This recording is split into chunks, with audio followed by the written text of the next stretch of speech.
misalnya tadi yang kedua, kan yang pertama tadi ngomongin data. Nah sekarang kita coba ngomongin, ada tadi sebutkan masalah tata niaga. Mungkin bisa dijelasin atau elaborasi lebih lanjut nih, tata niaga yang dimaksud tuh gimana sih? Oke, tadi kan udah kita bahas dikit nih, ada petani yang menjual, petani itu dia panen, kemudian dari padi diolah jadi gabah. Gabah itu juga ada 2 nama, Rey. Ada gabah kering panen, terus itu masih di petani, habis dikumpulin petani, dikasih ke pedagang, dikasih ke penggilingan, baru deh dia bisa dibilang gabah kering giling. Dari gabah kering giling, nah itu baru yang bisa disebut sebagai beras. Nah itu baru dikasih ke pedagang lagi sebelum sampai ke rumah kita untuk kita masak. Itu jadi sebenarnya emang agak pelik sih. Jadi kayak meskipun yang kita sebut, yang tadi gue sebut adalah pedagang, di dalamnya sendiri tuh ada bisa pindah dari 2 tangan pedagang atau misalnya dari tiga tangan pedagang. Jadi di situ sangat ramai gitu, yang meramaikan si tata niaga beras, sehingga kalau misalnya kita lihat kan di bagannya juga ada harga-harga yang ada di, misalnya dari harga petani itu gabah kering panen itu harganya bisa 4.200. Tapi begitu sampai konsumen itu harganya langsung 8.700 tuh. Itu kan agak jauh ya. Iya, 2 kali lipat itu, malah hampir ya. Hampir 2 kali lipat. Tapi meskipun di petaninya dia harganya berusaha ditingkatkan, nanti kesejahteraan petaninya juga belum tentu bisa meningkat dari situ, dan belum tentu konsumennya juga harganya jadi meningkatnya lebih dekat sama seperti perubahan harga di petani. Jadi harga bisa melonjak naik sangat jauh dari itu. Iya, karena setengahnya buat pedagang ya. Makanya mungkin orang tua kita suka ngomong kalau misalnya makan nasi harus dihabisin ya, biar petaninya nggak nangis katanya. Iya, karena petaninya untungnya sangat sedikit sekali. Sekali ya. Udah gitu sebenarnya melihat masalah ini juga pemerintah nggak tinggal diam. Tahun 2017 itu melalui Permentan 27 mereka berusaha tuh membuat batas-batas atas untuk harga. Jadi di situ misalnya dipatok apakah ini di daerah domisili Jawa Sumatera atau daerah timur gitu.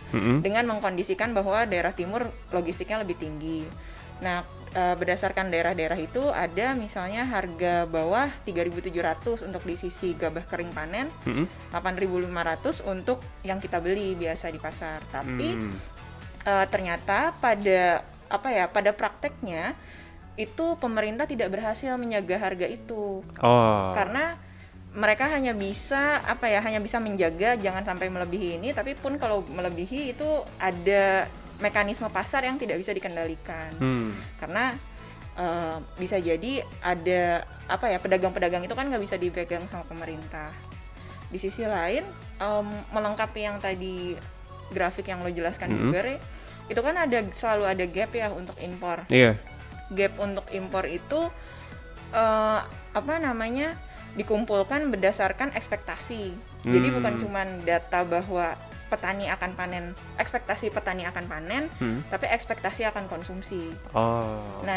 Salah satu yang berusaha diterjemahkan oleh pemerintah juga itu dari hasil rapat koordinasi terbatas Kemenko Perekonomian tahun 2018.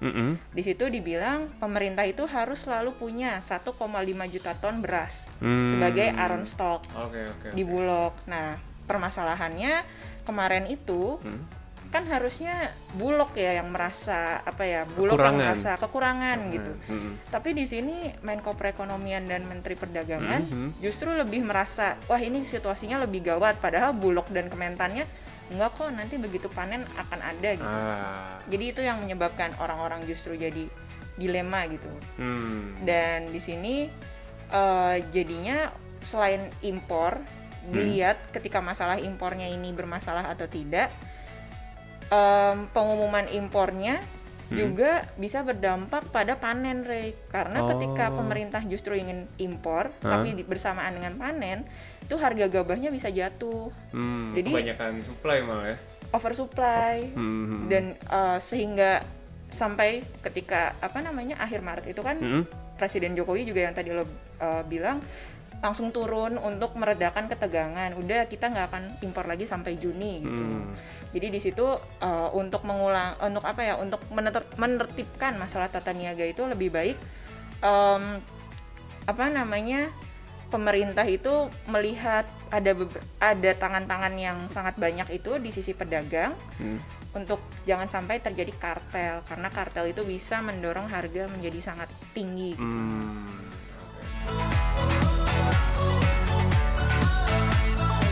Tadi kan di awal udah disebutin tuh ya, ada peran Bulog tuh cuma 10%, Rey.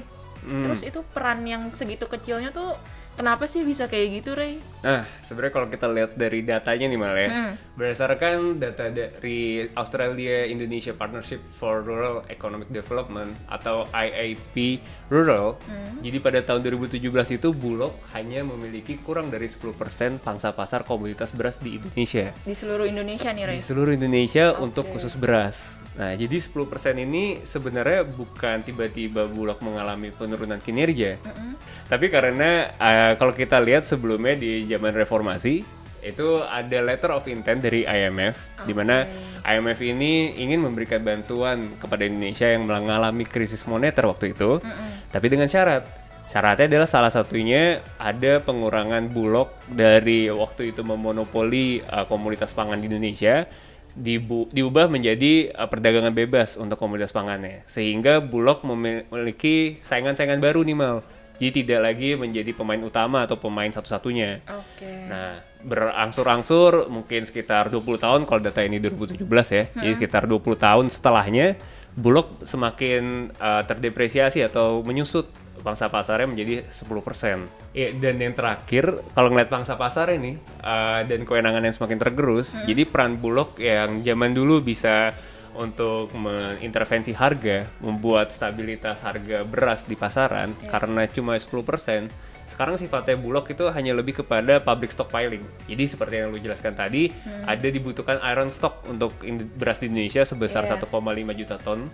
Nah, itu yang sekarang menjadi fokus utama lah kalau kita bisa bilang untuk Bulog. Jadi Bulog tidak lagi memiliki kemampuan secara tidak langsung untuk mengintervensi pasar, sehingga hanya menjalankan tugasnya untuk mengamankan stok beras kebutuhan di Indonesia ke depannya. Tapi itu kan artinya Bulog itu berdasarkan sejarah pergantian rezim, Bulognya dipaksa untuk tidak lagi menjadi ambisius di kebijakan beras gitu ya, Rey? Itu Bulognya sendiri gimana cara menerima itu gitu, dari yang Bulog sedemikian kuatnya di Orde Baru sampai yang tinggal 10% pangsa pasarnya. Nah iya, kalau kita lihat sendiri nih ya, Bulog itu memang badan usahanya Mal, itu beda dengan BUMN pada umumnya. Jadi Bulog ini sedikit dari BUMN yang masih berbadan usaha perusahaan umum, atau yang biasa kita kenal Perum nih Mal. Nah Perum ini biasanya hanya boleh melakukan tugasnya untuk menjalankan penugasan dari pemerintah, dan untuk mencari profit itu mungkin menjadi prioritas kedua. Nah, oleh karena itu di Bulog sendiri pun tidak mengincar profit, jadi tidak mengincar pangsa pasar yang lebih besar gitu. Nah, juga keterbatasan dari penugasan tersebut.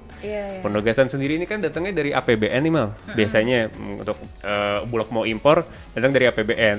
Nah, tapi kalau kita melihat dari pemilihan direksi atau komisaris di Bulog sendiri ini, itu berbeda dengan best practice yang kalau kita bisa lihat di sektor keuangan. Kalau di sektor keuangan ada namanya OJK kan Mal, Otoritas Jasa Keuangan, yang mana bertugas untuk melakukan fit and proper test bagi direktur ataupun komisaris yang ditunjuk oleh pemegang saham untuk bertugas di suatu lembaga keuangan. Jadi OJK menjadi lembaga di luar yang menilai apakah direktur atau komisaris tersebut layak untuk menempati jabatannya. Jadi dia menguji gitu ya? Iya, dia menguji fit and proper test itu. Nah, sedangkan kalau di Bulog ini meskipun memakai APBN, tetapi tidak ada fit and proper test dari DPR dalam hal ini. Jadi hanya melalui pemilihan dari Kementerian BUMN, atau dalam hal ini mungkin dari Menteri BUMN. Dan yang terakhir ya memang itu karena dari Perumnya nih ya, Perumnya tadi penugasan fokusnya, jadi peluang untuk ekspansi, padahal kita bisa tahu ya aset-aset BUMN itu kan cukup banyak, apalagi di Bulog nih Mal. Bulog karena zaman dulu sangat powerful, dia punya gudang Mal, punya gudang di seluruh Indonesia ya, karena kan semua orang Indonesia makan beras Mal. Nah jadi zaman dulu itu semua Bulog pasti punya gudangnya. Nah, itu sebenarnya potensi bagi Bulog untuk bisa melakukan ekspansi bisnisnya. Mungkin bisa jadi pergudangannya ini nanti disewakan kepada swasta untuk digunakan untuk pergudangan lain. Mungkin kan sekarang kayak ada e-commerce tuh butuh gudang. Nah, mungkin Bulog bisa menyediakannya kan, apalagi di luar Pulau Jawa gitu yang masih jarang untuk bisnis swasta masuk. Nah, itu tuh peluang-peluang ini yang menjadi terbatas dari Bulog karena berbadan perum. Kalau gitu selain pergudangan nih ya Ray, ada solusi-solusi lain nggak untuk Bulog gitu biar bisa nggak cuman terbatas aja di bukan cuman beras tapi juga mungkin untuk komoditas pangan lain tapi perannya bisa digalakkan lagi gitu. Mungkin yang perlu digarisbawahi di sini adalah kata-kata transformasi Mal. Jadi ada transformasi Bulog. Jadi kalau kita lihat tadi kita badan usahanya Bulog itu kan masih perum, jadi mereka terbatas. Sedangkan juga dari pemilihan direksi dan komisarisnya juga masih terbatas untuk kita memilih direksi atau komisaris mana yang mungkin terbaik untuk Bulog yang sesuai. Nah, oleh karena itu diperlukan mungkin perubahan dari badan usahanya Bulog dari perum menjadi perusahaan perseroan. Ya, perusahaan perseroan ini jadi seperti hal-hal yang lainnya, BUMN yang lainnya. Oh, ada juga yang dulu perum gitu? Ada Mal. Jadi kalau kita bisa kasih contoh ya, ada waktu itu KAI, kalau kita tahu Kereta Api Indonesia, itu tadinya perum. Nah, terus ada juga Asabri, jadi tadinya perum jadi PT Asabri. Dan ada juga Pegadaian. Pegadaian itu paling kalau tidak salah tahun 2011 Pegadaian dari perum berubah menjadi perseroan. Banyak juga gitu ya? Iya, nah jadi kalau kita lihat yang kenapa kita melakukan transformasi dari perum menjadi perseroan, karena di situ bisa meningkatkan juga kredibilitas dari direktur dan komisarisnya. Nah, sebagai contoh, adanya dari dulu Perum Telekomunikasi Indonesia berubah menjadi Perseroan Telekomunikasi Indonesia, yang mana sekarang sudah IPO, sudah terbuka. Nah, kalau terbuka ini kan lebih banyak lagi orang-orang yang bisa mengawasi, terutama pemegang-pemegang saham yang memainkan sahamnya di pasar modal. Jadi dia juga lebih accountable secara perusahaan gitu. Betul, lebih accountable, lebih transparan. Jadi mereka akan pasti menginginkan manajemen yang baik atau good corporate governance. Oh iya. Oke Ray, selain misalnya perubahan-perubahan itu, apa ada lagi nih Ray tips-tips buat Bulog gitu? Oh iya, kayaknya ada catatan kecil sih Mal. Jadi kalau kita tahu sekarang Menteri BUMN Erick Thohir sedang melakukan transformasi BUMN, membuat BUMN menjadi 12 klaster. Salah satunya ada klaster pangan nih. Nah, tapi di klaster pangan itu tidak ada Bulog. Kemungkinan besar karena Bulog ini masih bersifat perum. Jadi dengan ada transformasi tadi dari perum Bulog menjadi PT Bulog Perseroan, itu bisa mengubah Bulog menjadi memasukkan Bulog ke dalam klaster pangan BUMN tersebut. Jadi klaster pangan BUMN ini lebih solid dan semoga juga bisa menjadi manfaat yang baik buat Indonesia ke depannya. Oke.